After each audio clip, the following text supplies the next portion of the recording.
another episode of the Upfront podcast. Myself, Rory. So, what we're going to talk about this week in the game week 3 review. There's been a lot of games, a lot of good games actually. Some surprises. I think the Prem is here now. I think that's what we've noticed. So, without further ado, we'll get into the first game. Chelsea versus Barcelona, aka Leeds.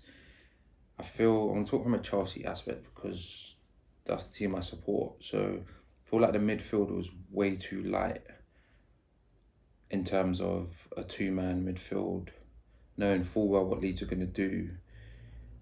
The kind of expectation of Gallagher was a lot higher because obviously he come from Palace. He's loaned from Palace. He done well, but it's Palace, and I always said this. He was doing it at Palace. The pressure is different. Chelsea lose 2 games. They're now not involved in winning the Premier League, and that's where Chelsea be at. Palace lose 2 games. It's okay because they're going to be in and around where they're supposed to be. So the pressure's different. The ability's there, but the pressure's different. So I just felt the midfield was a bit too light with Jorginho. Yes, he can be press resistant, but he's also partial to get pressed and panic. So it was a bit light, and we are running light midfielders, but I would have gone with Loftus-Cheek in the middle just to beef it up a bit. But it wasn't just the midfield. The mindset was light, as in terms of Leeds were first at everything. Second balls, they were hungrier. They wanted it more. Even when Chelsea go behind, that doesn't mean anything. Chelsea can score goals, but the mindset wasn't there. I don't think they believed they could beat Leeds to the ball. I don't think they believed they could outpress Leeds or outrun Leeds, and it showed because Leeds ran about 10.7 kilometres more than the whole Chelsea team. That's like having, on average, most footballers run about 10k a game. That's like having an extra player doing runs throughout your whole team. So Leeds pretty much had 12 players out there effectively in comparison to Chelsea. So that just shows the harder you work, the more rewards will come. And it goes to one of my points about like the Senegalese sickness that was happening that day, starting with Mendy. Put your foot through the ball. I'm telling you now, this playing out from the back thing is a cancer.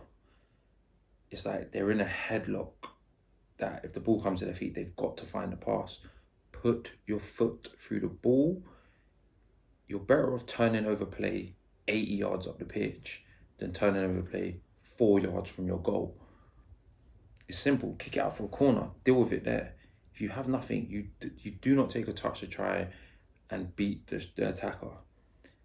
6 times out of 10 it works, but those 4 is what happened on the weekend, and it just showed again about the mindset. And then from there we was frail.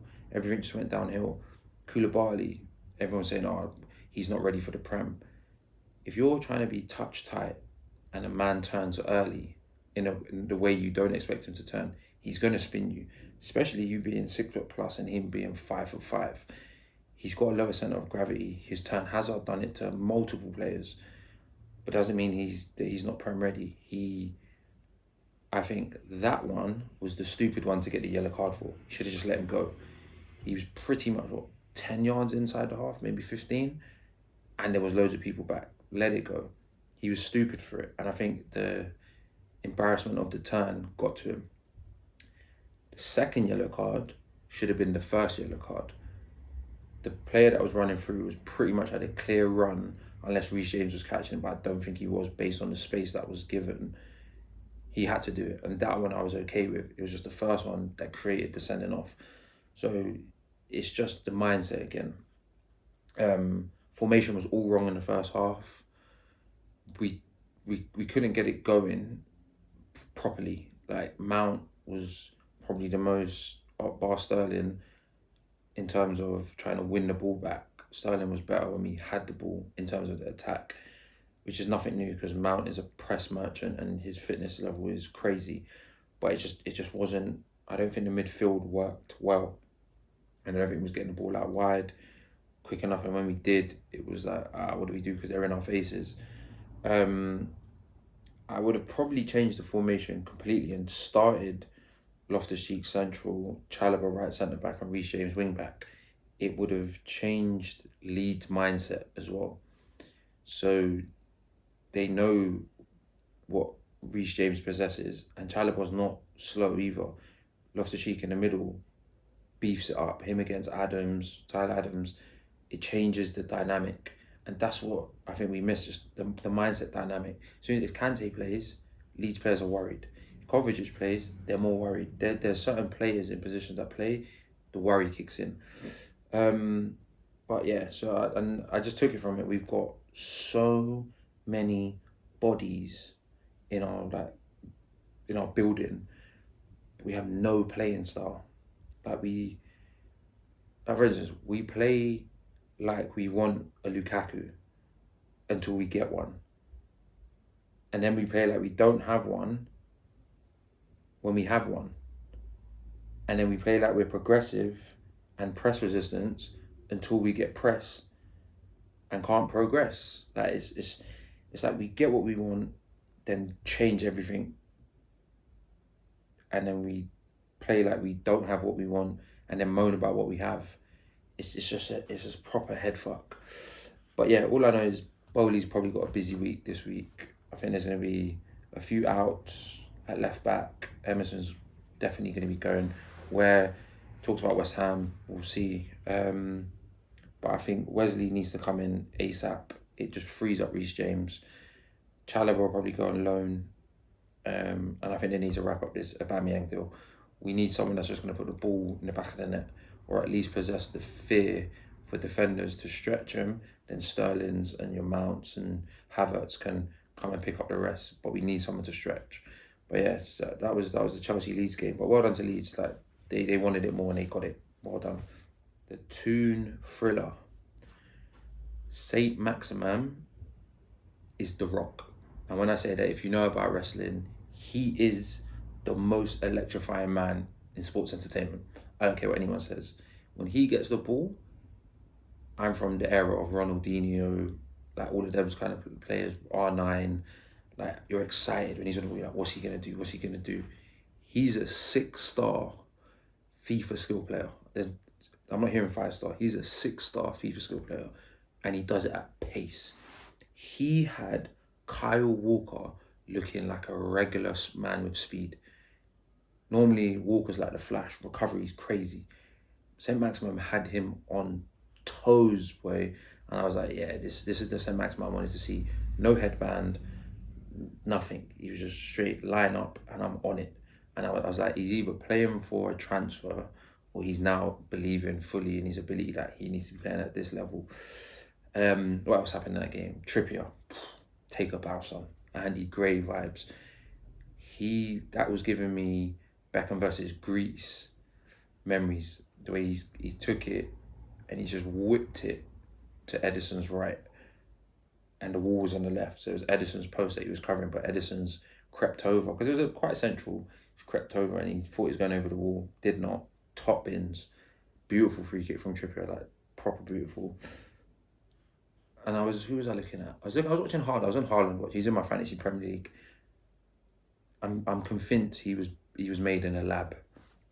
Like, he's like Bucky or Ivan Drago. Like, he's just something about him. He's just a machine, like a robot, and he just goes and goes and goes and goes, and with his gangly self. Like, it's so nice to see, but it's scary at the same time. Like, where was you made, bro? Like, you're not human.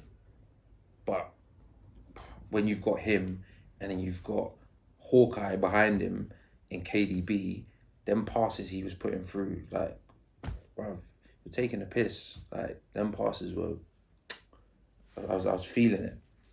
But yeah, Newcastle deserved at least a point, if not 3. I have to say, but they could easily break the top 8 if they just add a couple more players and they perform to that level each week. And that's the problem. Performing to that level each week is going to be hard for them, and that's why they'll fall off. Let's talk about that Championship special, that poor West London derby. I don't rate it as a derby.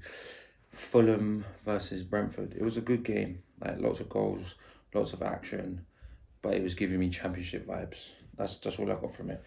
I'm only gonna stick on it briefly because I've been talking about him every week. He's been involved in something every week, and Mitro winner, simple as that. He scored as many goals already this season than he did in the whole time he was in the Premier League. Was it 2 years ago?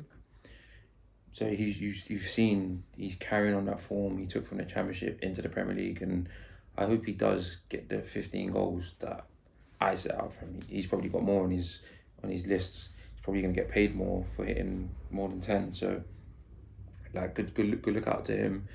Brentford were unlucky, but they started the game slow, and it cost you. You're always chasing the game from there on, and it cost you. It didn't work in their favour this time. Coming from a great win previous week, this is what I'm talking about, the level of consistency, and these are the things of why teams like Brentford won't build, but they've got a very cheaply assembled team that are performing higher than they should be, and that's down to a good scouting system, I think, and identifying players that you need. Not everything's about spending big. They're showing that you can do it the other way, and it's a good look for them, but again, they just fell short this week. Wakanda FC versus Aston Villa. Boy, it's literally Bucky and the other one, the one that works at the CIA or whatever, and the rest of them are just players from Wakanda. It's good to see them thriving as a collective. It's beautiful to see. And Zaha carrying Palace like a man doing a full shot, one hand and in one go.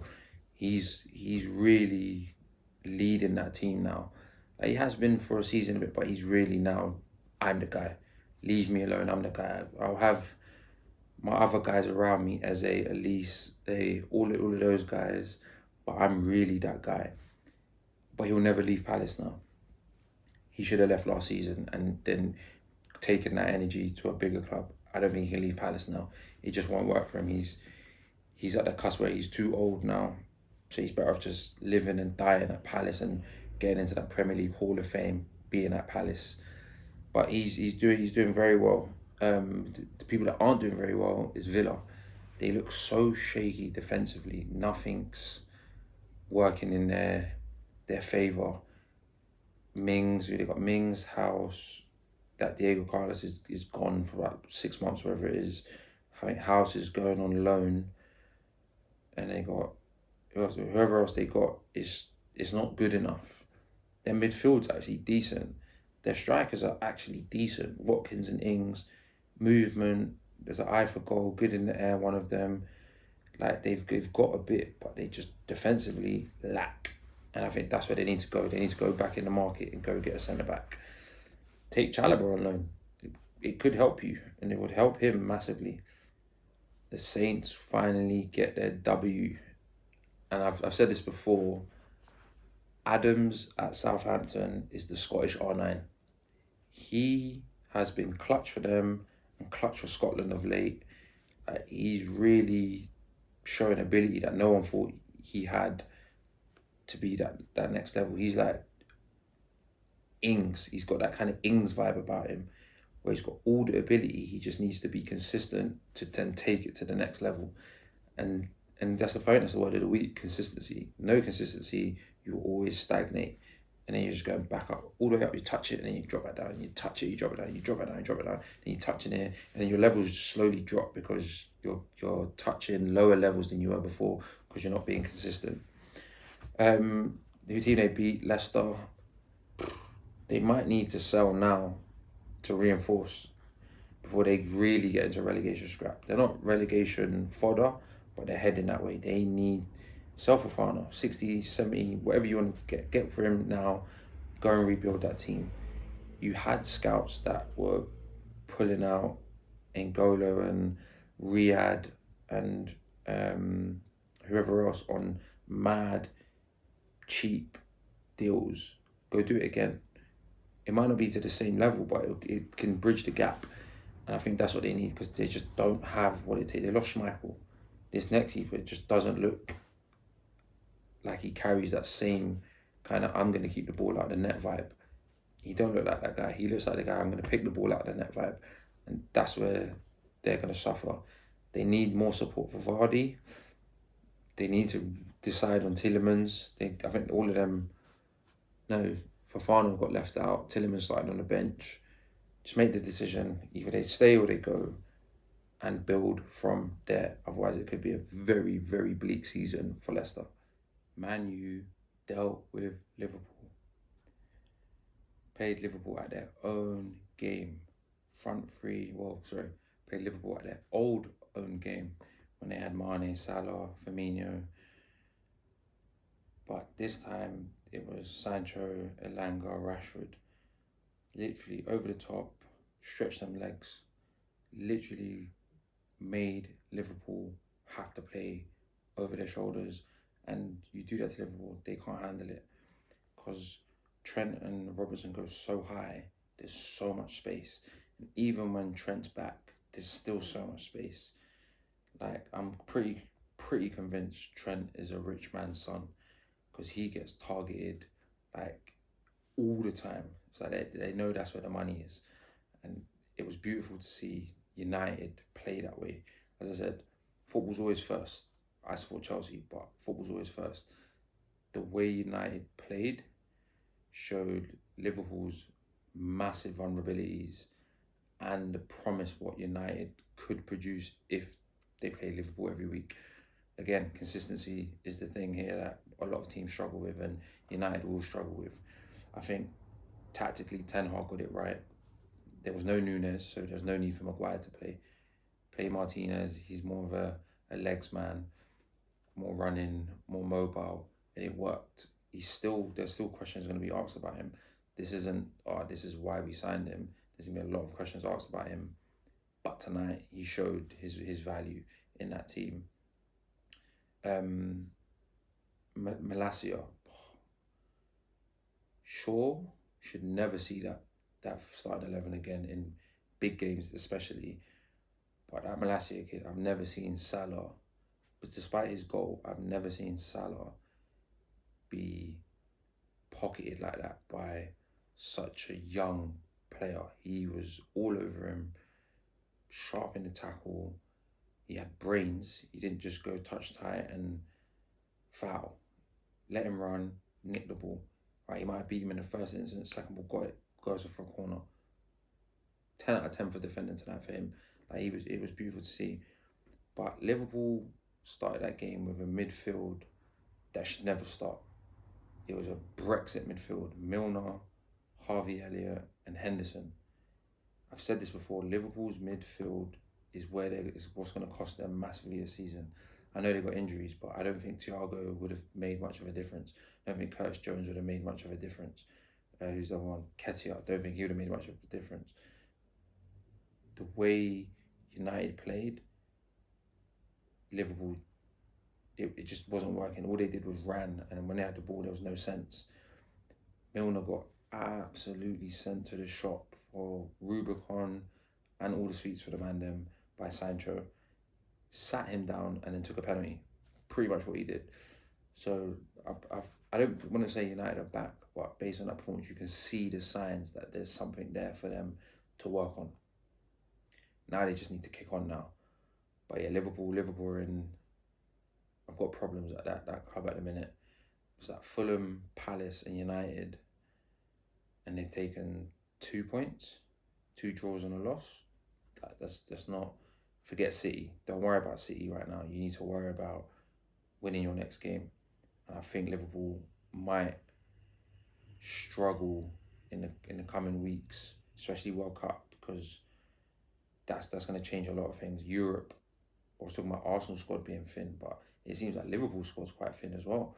But we'll see what happens in the next weeks, week to 10 days of the transfer window left. And they need to dip in it and grab a player to beef up that midfield. But yeah, all in all, it was a good weekend of football, and that was the One Upfront podcast. Contribute to the other end of the field, it's so good. I used to want to be a baller. I had whip like Bex in the corner. The grass went greener, I couldn't think out of the box like Courtois.